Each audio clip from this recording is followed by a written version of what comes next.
first European Political Community Summit has come to a close as the EU and its neighbours look for ways to develop peace and prosperity in Europe.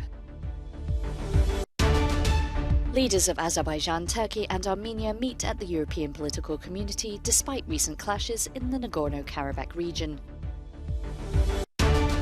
France's Minister for Energy Transition calls the public to reduce their energy consumption by 10% in a bid to fight winter shortages. The newly established European Political Community met for its inaugural meeting on Thursday in the Czech Republic. Its 44 members, represented by the heads of state, discuss ways to bring the EU and its neighbours closer together on issues like energy and infrastructure, especially in the light of the war in Ukraine. The gathering brought together many countries that do not always see eye to eye, like Armenia, Azerbaijan and Turkey, as well as EU members, EU hopefuls and the UK. Our common task was to create an informal platform where we can cooperate, share ideas and develop solutions to return peace and prosperity to Europe. And I think that we succeeded. So I think it's very useful. I do hope this is a new phase of our common relations and this is the beginning of the day after. But our willingness is clearly to engage, to have concrete projects and to work all together for the unity of our continent, especially in these very challenging times, and for the interests of our people. The assembly was addressed by Ukrainian President Volodymyr Zelensky, who called for more military support and to boost sanctions against Russia. The European powers noticeably missing were Russia and Belarus. The next EPC meeting will be hosted by Moldova. Thursday's European Political Community Summit brought together some heads of state that would not usually be seen together. And unlikely talks between the Turkish President Recep Tayyip Erdogan, the Prime Minister of Armenia Nikol Pashinyan, and the Azeri leader Ilham Aliyev did happen. Recently renewed clashes between Armenia and Ankara's ally Azerbaijan have made relations between the states extremely difficult. And Turkey and Armenia have not had diplomatic ties since the 90s. We don't have any preconditions whatsoever. We just said, make sure the relations between you and Azerbaijan come to a certain level of maturity and make a peace agreement. As soon as you do this, there will be no snag with us. If the doors are to be opened, we will open the doors and pave the way for all kinds of air, land and rail transport. Tensions were inflamed during the 2020 war over the Nagorno-Karabakh territory. A peace deal was brokered by Russia that year. The EU is also increasing efforts to find lasting peace in the region, but also wants to maintain a good relationship with Azerbaijan due to its strategic position as a supplier of fossil fuels. Every gesture counts. The new catchphrase penned by the French government on Thursday in a bid to save energy this winter. The National Assembly is calling on the general public to slash their energy use by 10% over the next 2 years. It's all part of an ambitious plan to reduce dependence on foreign supply. The watchword is clear: general mobilization. Everyone must get involved, everyone, because today we are in an emergency situation. We have never been independent in terms of energy. Today we rely on fossil fuels for nearly 66% of our energy consumption.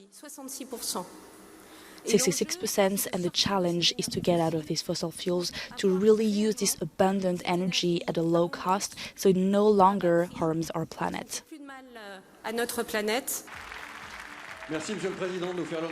President Emmanuel Macron also called on entrepreneurs gathered at the BPI France banking conference to introduce energy-saving measures without delay. He promised to initiate a price cap on gas across the bloc. We're going to convince the other Europeans. We're going to put in place a system which means that the gas that we use to produce electricity will have a price ceiling. This will allow us to lower the price of the electricity produced, as you can well understand, and as a result, it will bring all gas prices down. Moving east to Germany, the head of the national network regulator, Klaus Müller, says Germans are still using too much gas. He warned that a gas emergency cannot be avoided unless the private, commercial and industrial sectors cut their consumption by at least 20%.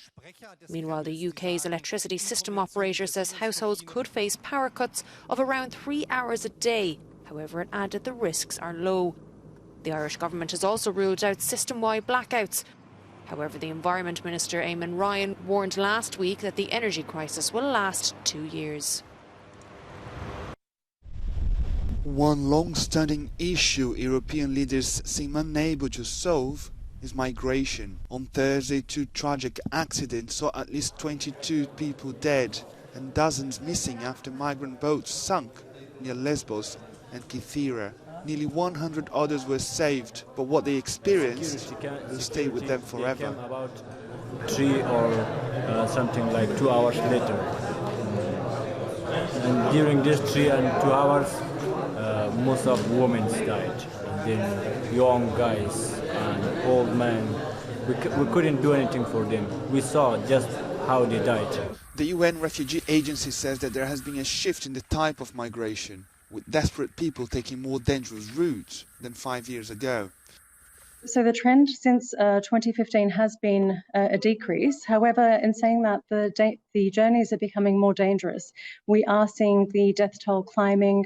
In 2021, despite 120,000 arrivals, we saw about more than 3,200 people that were recorded dead or missing on those routes and in these journeys. So they are deadlier. Authorities say people smugglers have changed routes in recent months to try and avoid heavily patrolled waters around Greek islands. The vessels, which might have travelled from neighbouring Turkey, were hit by stormy This is detained French national Cécile Collère. She's being held in Iran on accusations of spying against Tehran, along with her partner, Jacques Perry. An Iranian state-run news agency released this video showing a purported confession, accusing the pair of trying to stir dissent in Iran. In response, France's foreign minister labelled the videos unworthy, revolting, unacceptable and contrary to international law. It comes as Iran seeks to paint foreign influence as a large factor in protests over the death of a 22-year-old woman detained by the country's morality police.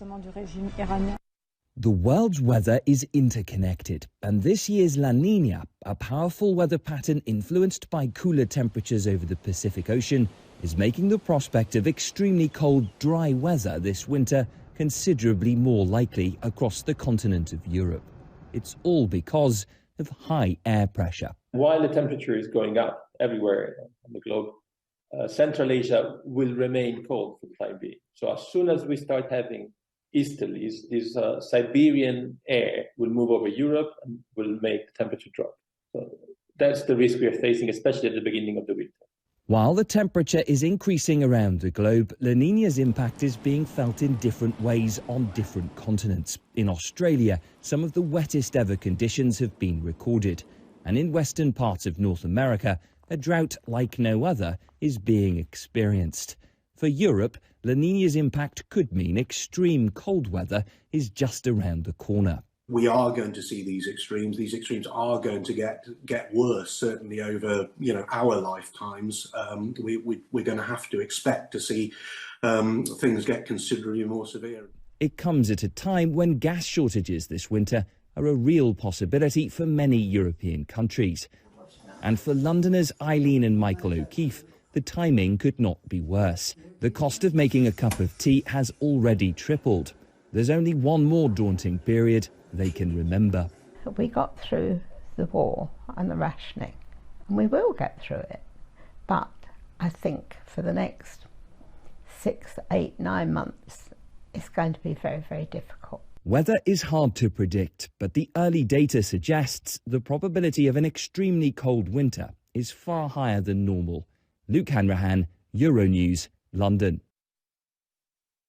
President Vladimir Putin is unlikely to be receiving many birthday wishes from his fellow world leaders on his 70th birthday today, but a Russian pop artist has unveiled a portrait of the president on the eve of the Russian leader's big day. The painting, called Putin with a Puppy, is a replica of a portrait painted by the artist 10 years ago, but this time it's twice as large.